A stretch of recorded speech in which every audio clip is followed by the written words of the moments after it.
TV+ Madagascar, toujours vouloir plus.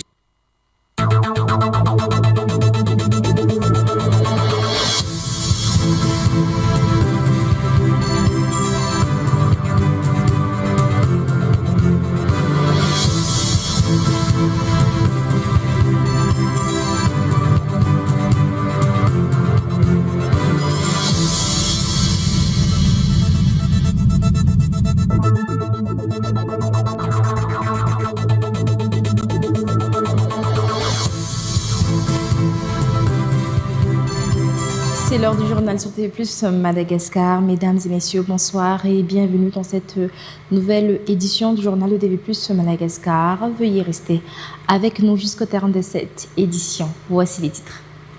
Le président de l'Assemblée nationale, Siteni Ranjena Sulniek, est arrivé dans le chef-lieu de la région Bouéni ce jour. Il procédera à l'installation officielle à son poste du vice-président de l'Assemblée nationale en charge de la province de Mahajanga, Afakan du Christian, et l'investiture des 3 nouveaux députés de cette province. Les militaires retraités démontent les déclarations du ministre des Forces armées faites hier, selon lesquelles les sommes versées correspondaient à des primes distribuées aux fonctionnaires et n'avaient aucun lien avec le pécule considéré comme des frais d'installation et dont le versement est actuellement réclamé par les militaires retraités. Madagascar se prépare à faire son entrée sur le marché africain. Un comité chargé de coordonner les actions en ce sens, réunissant l'ensemble des acteurs économiques, notamment les entrepreneurs, sera mis en place par le gouvernement malagasy. Une équipe technique du BGR, Institut fédéral allemand des géosciences et des ressources naturelles, a visité la mine de graphite Molo exploitée par Next Source Materials à Madagascar. Tout de suite, les actualités politiques. Le président de l'Assemblée nationale, Siteni Ranjena Sulniek, est arrivé dans le chef-lieu de région Bouéni ce jour.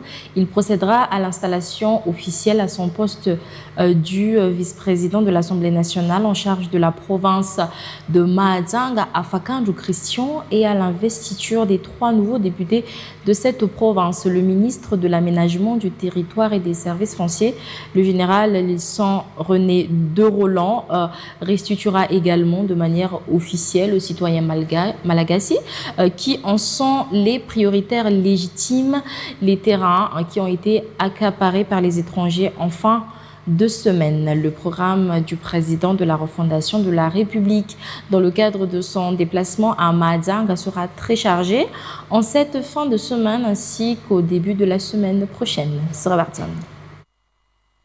Comme il est de la responsabilité des députés de tenir informés les citoyens de leur activité lors des sessions parlementaires, le président de l'Assemblée nationale et les députés vont présenter leur rapport à Mahajanga à la fin de cette semaine.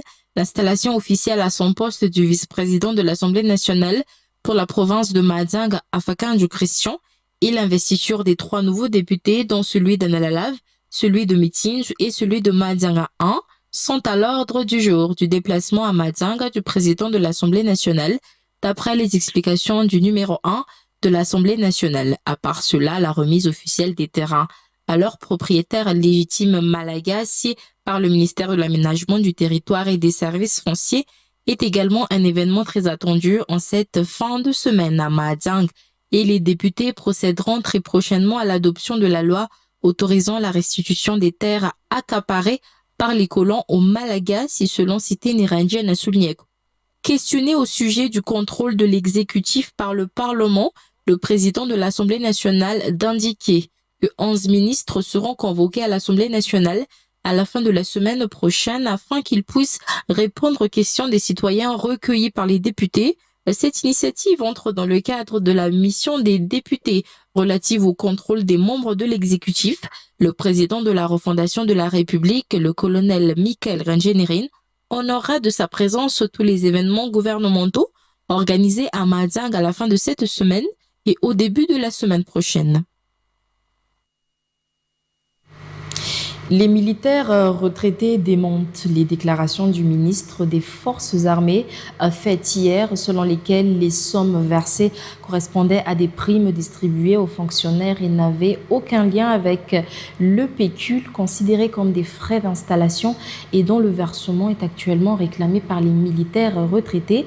Selon les explications de ces derniers, les retraités ne bénéficient pas de primes, celles-ci étant réservées uniquement aux agents encore en activité. Il précise que les montants versés correspondent à 2 mois de droits impayés sur le total de 12 mois d'arriérés. Les 10 mois restants devront encore être réglés. Les militaires retraités maintiennent ainsi leurs revendications portant sur l'augmentation du pécule ainsi que sur le paiement intégral des sommes impayées. Le rapport au micro de Gracia Angie Situerna sur les images de Yves Razata. Les militaires retraités ont accordé un délai de 48 heures à l'État pour procéder au paiement intégral de leurs droits financiers, incluant le pécule ainsi que les 10 mois de solde impayés.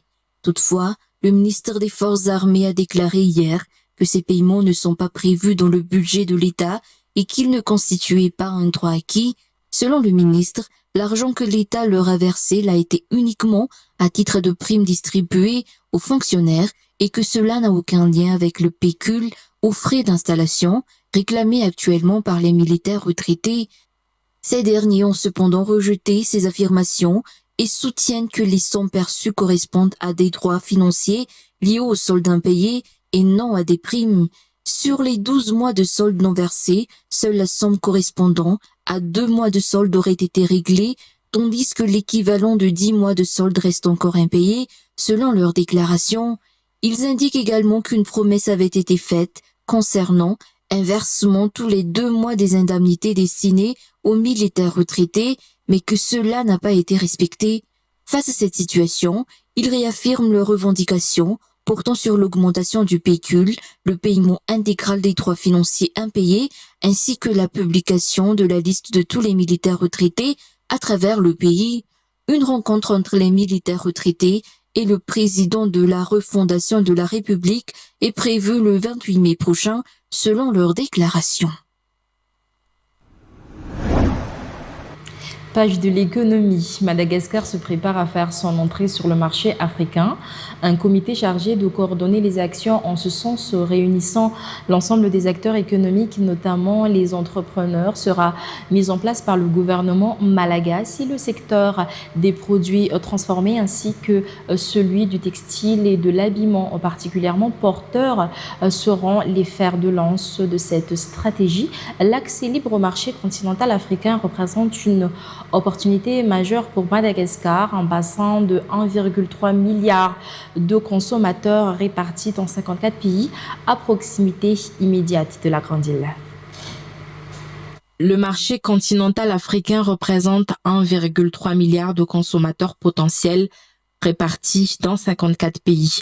En 2025, Madagascar a ratifié l'accord sur la zone de libre-échange continentale africaine, ZLECAf, qui lui ouvre les portes de ce vaste marché en franchise de droits de douane. Madagascar est actuellement en pleine préparation pour lancer son offensive commerciale, confirme le ministère du Commerce et de la Consommation. Un comité national de coordination sera d'ailleurs instauré à cet effet. L'objectif est d'accroître massivement les exportations malagasy vers le marché africain, le secteur des produits transformés et le secteur du textile, filière où la demande est particulièrement forte, seront privilégiés. Tous les opérateurs économiques pourront prendre part à cette dynamique. Les opérateurs et acteurs économiques malagasy ont participé, aux côtés du ministère du Commerce et de la Consommation, à un atelier de présentation du rapport relatif à la mise en place du comité de coordination de la zone de libre-échange continentale africaine.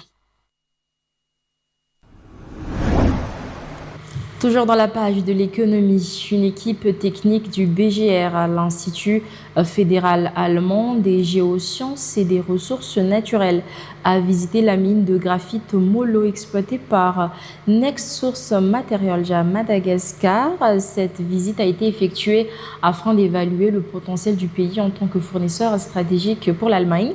Ce partenariat s'inscrit dans la stratégie allemande visant à garantir l'approvisionnement en minéraux stratégiques nécessaires à la fabrication des batteries et au stockage de l'énergie. Mika Ranjamoulas. Madagascar confirme progressivement sa place sur la scène mondiale des minerais stratégiques. Une mission technique allemande de l'Institut fédéral des géosciences et des ressources naturelles, connue sous le nom de BGR, s'est récemment rendue sur le site de la mine de graphite de Molo, exploitée par Next Source Materials.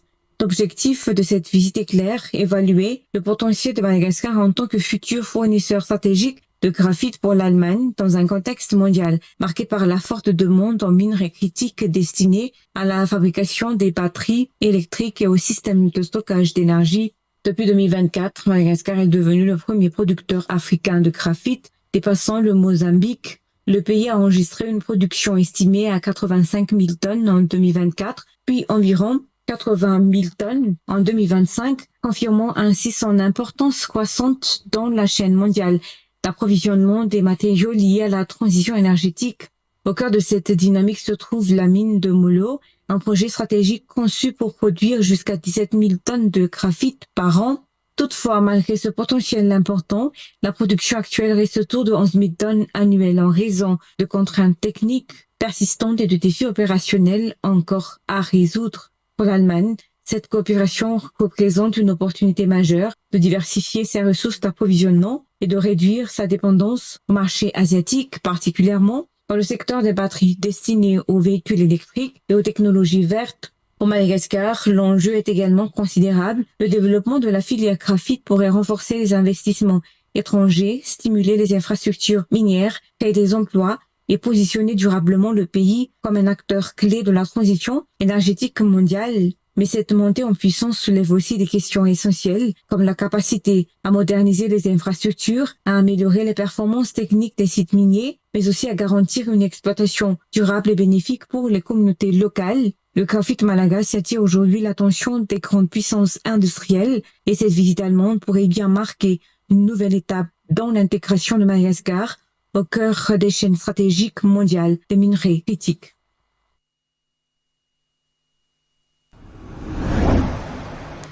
Nous arrivons au terme de cette édition en version française. Soyez également au rendez-vous tout à l'heure dans Niveau Wow, le journal en version malagasy, c'est à 19h30. À tout de suite.